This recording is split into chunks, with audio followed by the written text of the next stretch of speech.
G'day, Michael here. This is the part I have been trying to print, but inadvertently with all the manipulations on the CAD drawing there are parts that are overlapping and not perfectly drawn because I've had to kind of cheat around the limitations of the CAD because I'm pushing some funny limits with outlines, inlines, shelling and that sort of stuff. Alright, now here I've got in Simplify 3D a fairly good sliced result. Shall go up a bit further. Sorry about this. Okay, so it's done a reasonable job of that, and yeah, so far so good. But that wasn't always the case. I'll just go back to the preview mode. I'll load one of the files that squared around fixed. Squared around. Okay, okay. Where am I?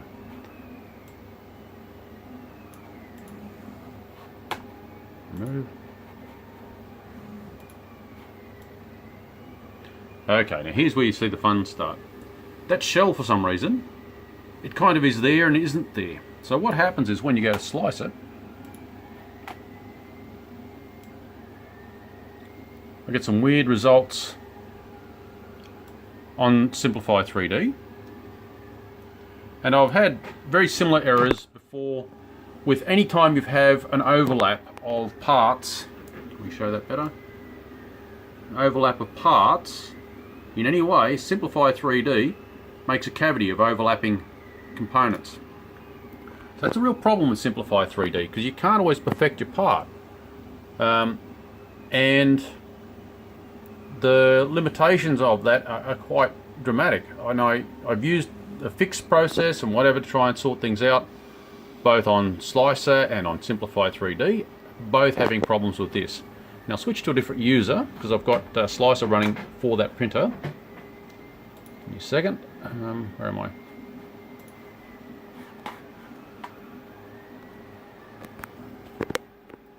As you can see here, Slicer's having equally weird difficulties. Now the reason why I was messing around with the different slicers is because I changed the graphics adapter driver on this machine. It's now got an NVIDIA, so I'll zoom out, it's a 4K monitor. It's got an NVIDIA 1060 graphics adapter, and for some reason switching the graphics adapter driver upset Slicer, so I basically lost my Slicer installation here. The other thing is with my new upstairs little lab arrangement, I've shifted all my gear across to another computer. And now I just go upstairs. Okay, you can see on this machine I've got multiple desktops running. Just have a look at that. Okay, so this is now Slicer, happy enough running with that on this computer. We have Cura.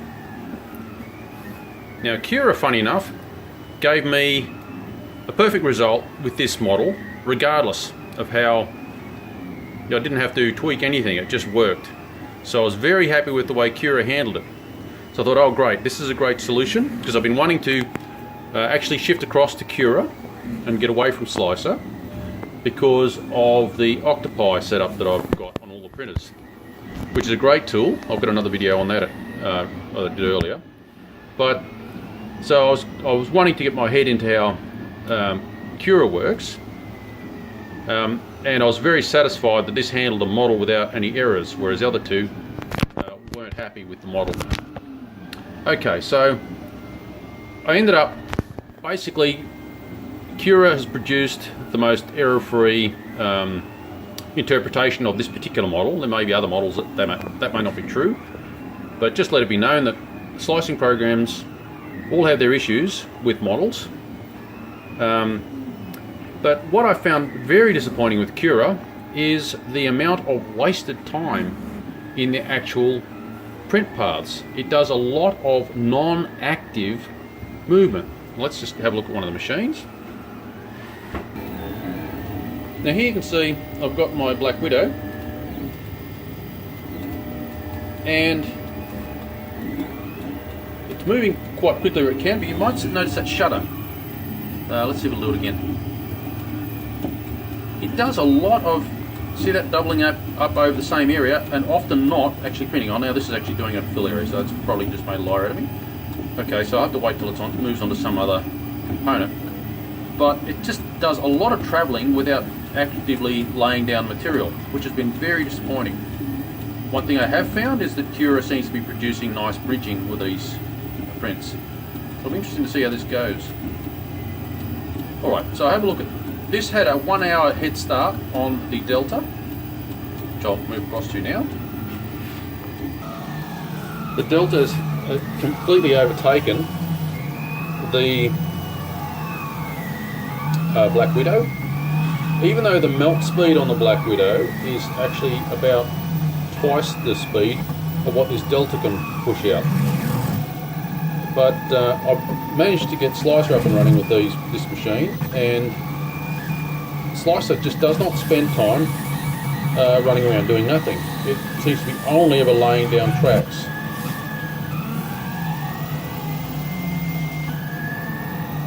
I'll actually just hold here for long enough for it to do the whole perimeter.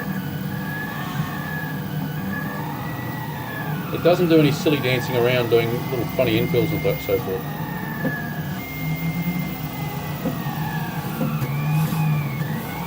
Now I've got this thing over extruding because I want this to be a very tough machine part. So every now and again you can hear the feeder, the extruder motor actually backing up, letting go. That's not doing it. Now that's how Slicer handles an oddball fill width. It either runs faster or slower, laying the track down thinner or heavier in the fill space. Whereas for some reason Cura seems to make a whole lot of little print dollops. It's hard to explain. Let's just see if I can get some example of that.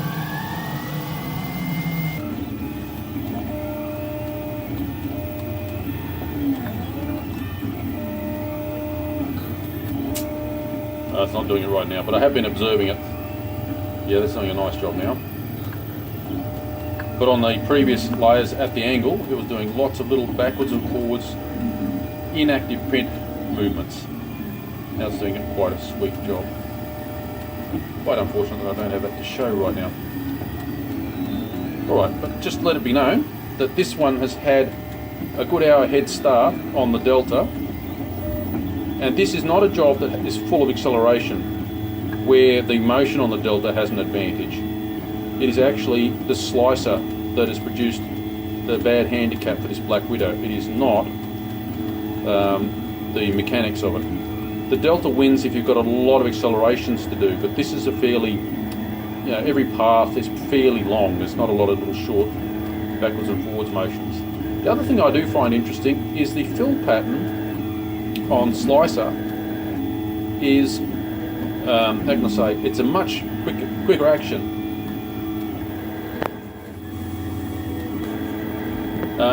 The Cura motion it does a funny dance around, zigzag.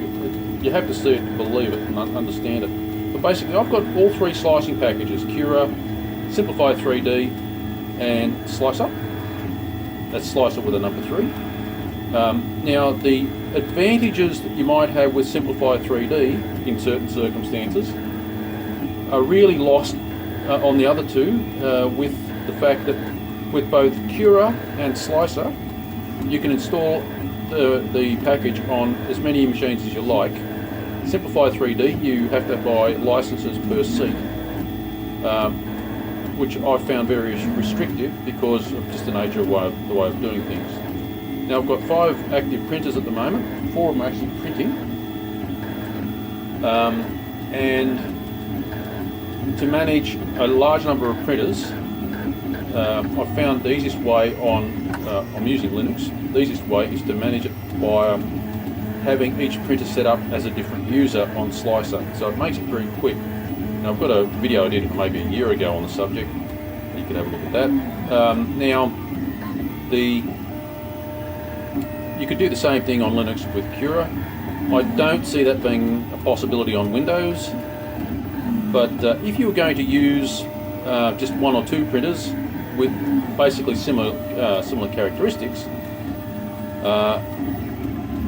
basically any of the packages would handle the 2 printer profiles or whatever quite well.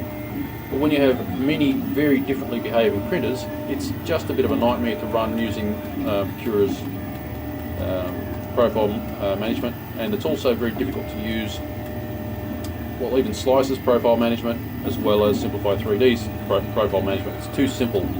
You may use the very same filament through the different printers and have completely different print times and actual temperatures. It's quite, might seem a curious thing to be saying that, but the trick is that the printers don't measure the temperature the same, but also think a given temperature through a different tip gives completely different melt characteristic. So just simply having a setting for a filament is not, it's too simple. So you need I'm going to say a given filament has to have a setting on each different printer, within reason. So some printers behave fairly similarly, but some printers need a very different print temperature. Like I find that the Delta likes probably about 15 degrees more than what I can get away with, say, on the Black Widow here, for argument's sake.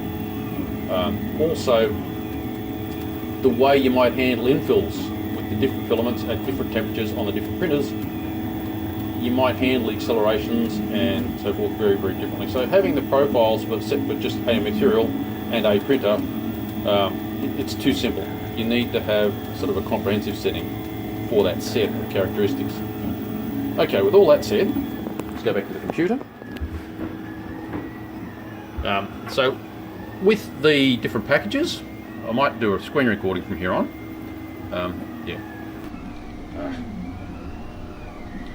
Okay, so here's what we have in the Delta right now, and this is what Slicer's produced. We'll go down through the layers, and I'm hoping when I show the other slicing software, the Cura, I can have a look at these parts here. This is the area where Slicer just runs a smooth fill, and Cura, let's go to Cura.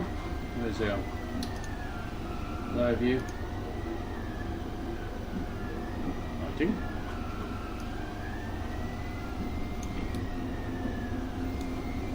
Let's go down through the layers so you can see the. Yes, you can actually even see it in the slicing package. So we can zoom in a bit further. Yeah, you can see actually here you've got the blue indicates just travel and the green indicates laying down. So you've got this backwards and forwards of it goes past and then extrudes back, then goes past and extrudes back, which is very illogical, and that's where all this wasted movement was that I was trying to describe earlier. Unfortunately I couldn't show it to you, but here it is in the slicing package, which is Cura. I didn't actually end up using anything out of Simplify 3D because I couldn't overcome the problem with the overlapping areas. So Simplify 3D basically became unusable simply because, well, actually there's two reasons that go against Simplify 3D, and that is where you have an overlapping solid, it produces a void, and the other one is, of course, I can't just put it on every machine I feel like, whereas Cura and Slicer we can put on any machine. Now, as a result of being able to have multiple licenses, I can use, you can see on the bottom right hand corner of the screen here, I've got these multiple desktops. If I click on this one, Workspace 6, I'm running, if you look at the top left hand corner here, Slicer as the user Cruiser. Slicer as the user Hi-Ha, which is a printer I've got. I might show you that shortly. And here we have Slicer as the user Delta. So I've just set up multiple users on the Linux environment. I'm using a very handy package called GKSU, and to get access to it, let's launch Slicer as the user TiVo. Now I've switched, you can see down here, I've switched to another desktop. I'll switch to the Slicer running as TiVo, password, a few seconds to load. So now I've actually got, let's get, do that, 3D printing, tools, get the same part, here we go. Okay, so this now, there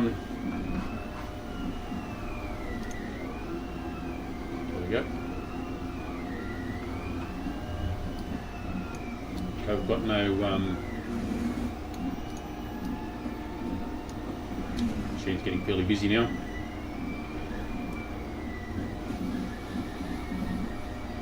Probably about there, try that. As you can see, there are no funny forwards, backwards movements. There's just accelerated or decelerated or doubled up fill. That's all it has through the section. So Slicer is producing much more efficient printing. So the advantages of the three slicers, Simplified 3D's got really the worst thing going against it is actually the fact that it's a licensed package. But overlapping solids are a real nuisance. Slicer and Cura handle overlapping solids better, but I've managed to find a shape or a set of problems that even caught Slicer out. Both Cura and Slicer can be set up as multiple sessions. For me, I think I'll be sticking actually with Slicer, although there's elements I like about Cura. An example of what I like about Slicer is we've got these settings tabs. To me, that's a very easy, straightforward, logical layout of how to get to any of the settings. Now, Cura has got a very comprehensive settings set, but to enable them to be visible here, you've actually got to go through, where are we now?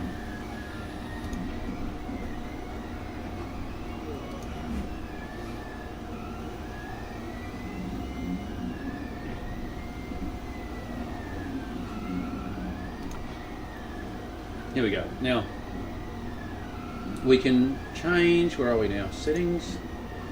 We can add to our list by ticking here what we'd like to see, and that'll end up on the right hand side here as menu options. So you can sort of configure it up or down to whatever level of complexity you like, but it is fairly, how can I say, pretty tedious and exhaustive. On Slicer you've got the behaviour. Where are we now? On Slicer you've got the behaviour. You've either got a simple mode or an expert mode, and this is expert mode.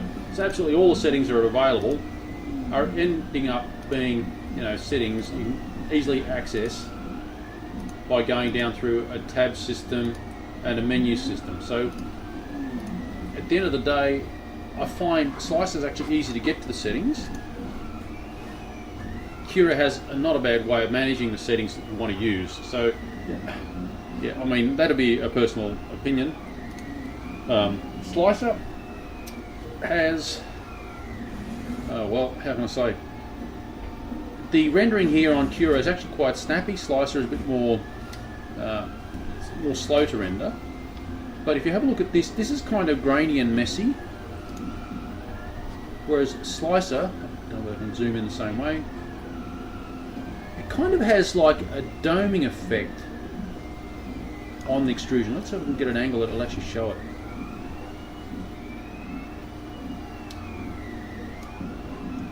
You can see here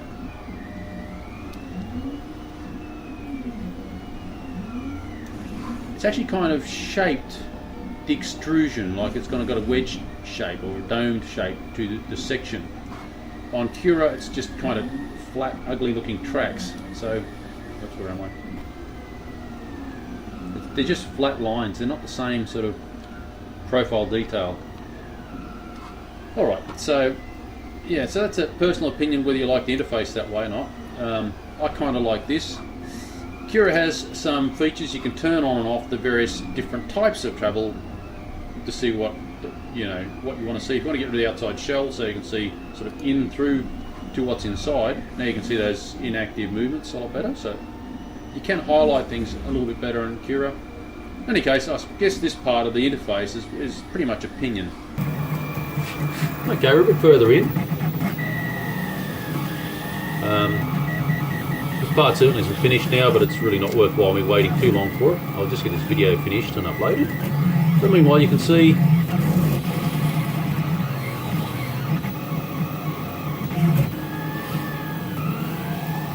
how far we are there. Now this has basically started a good hour behind the Black Widow.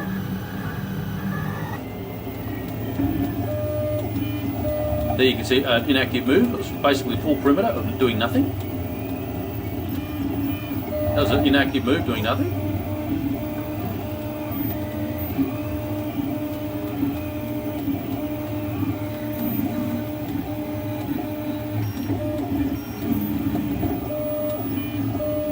Inactive move. Printing. Inactive move. So I'd say about half its time is spent running around doing nothing on that particular track. Now it's laying down a track.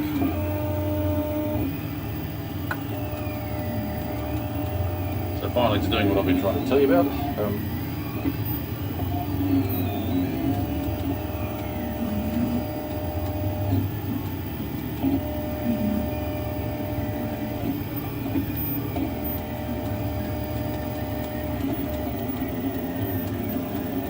Doing pauses,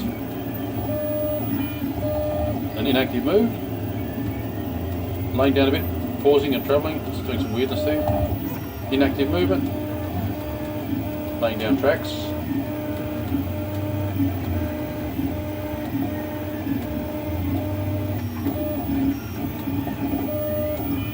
inactive movement, laying down a track,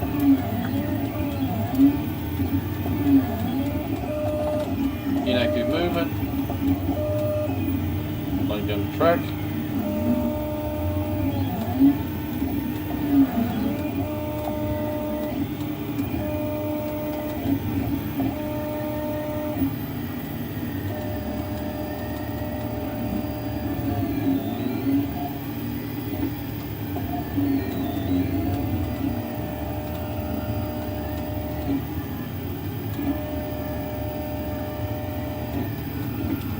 and you can see also the difference in the default supports that Slicer is generating versus Cura. Now this is done with Cura, and you can see it's produced that infill, that support there. It's basically a zigzag type arrangement. Inactive movement. So it's a lot of wasted time. I can't get over how wasteful, how much the difference is in the wasted time. Okay, back to Slicer's result. You can see the laydown speed of this printer is slower than the Black Widow. That's because I'm basically running it as fast as it'll go through this printhead without failing.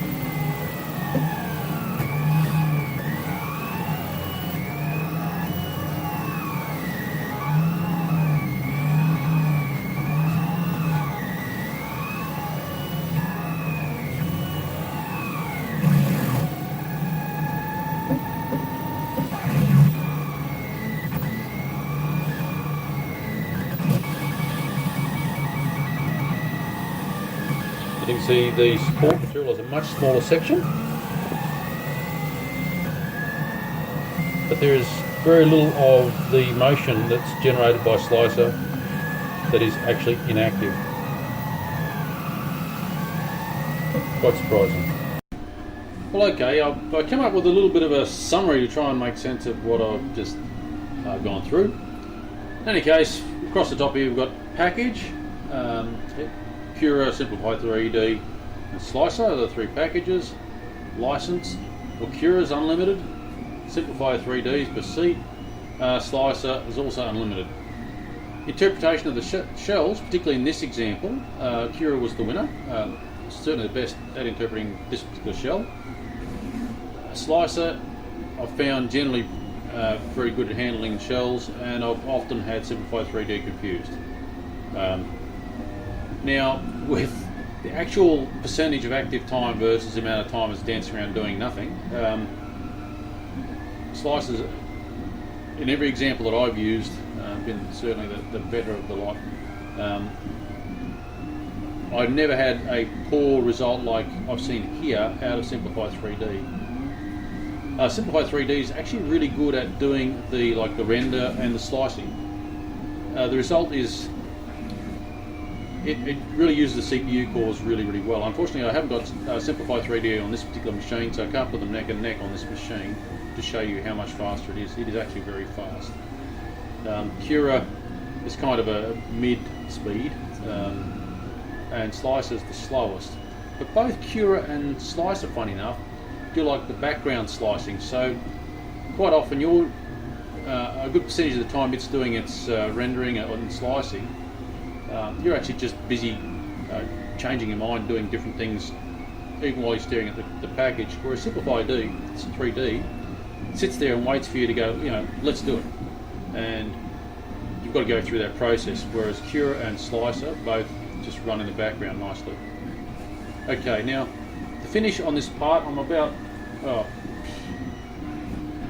2/3 of the way through on the Black Widow, and yeah, the result I'm not happy with, and I suspect it's that backwards and forwards business that's kind of messed up the finish a little bit. Generally, I've liked Cura the way it's finished parts, particularly if they're simpler than that rather than all these tapering shells. So it's quite interesting that didn't finish as well as I thought it would. It's done other jobs very, very nicely, but we have a varying shell width. Seems to be not so happy. Slicer did a nice job. This particular part I was not able to test with Simplify 3D because I can't print with many layers missing, and I certainly wouldn't bother wasting the material or time. Let's just go check on the TiVo. There we go. It's got about 3 minutes remaining. It says. I've found that a little bit erroneous usually. Anyhow, there's 9 3/4 hours passed. On the little cruiser, on the Delta I should say, I'm already on the next job. It's been at it for half an hour. I've been taking this video, so the machine's been sitting around waiting for me to do stuff. And let's see, I don't have a camera on that printer. That's what the cruiser's up to, that one. There we go. Do I have a camera running on that? Yes, I do. It's on another job too. So you can see how this Octopi works. Or Octoprint running on the Pis. And you can see I can manage multiple printers, very different types of printers, very smoothly. I've got multiple slicers open. There's Slicer as TiVo, Slicer as Cruiser, Slicer as Hi-Ha, Slicer as Delta. So all these different slicers running with no trouble. Of course, I've got my CAD going. This poor machine's working pretty hard, and I've got Cura, of course, and I've even got the video editor running. So having the multiple desktops and then multiple sessions for each slicer is very handy. Can't begin to tell you how useful that is to have just the program set up specifically for your printer, so you're not finding your settings every time you walk into it. With Cura, I find that I pick the printer. That's all well and good. But then I've got to, what I find is I change the choice of material. Let's say it's PETG. I discard those changes. The layer height and so forth is usually correct, but what happens is the actual temperature, we're over 235, that's okay in this case, but I do find the Delta wants it about 245, so running PETG on the different printers, I'm sort of having to mess around with this kind of approach to the profiles. I'm having to run backwards and forwards, just checking over that many different things, whereas using Slicer as multiple sessions, it just stays set for that printer, and I just can relax and do that. Yeah. I don't think there's anything more I can say. Feel free to like, share, subscribe, ask a question, leave a comment. Bye for now.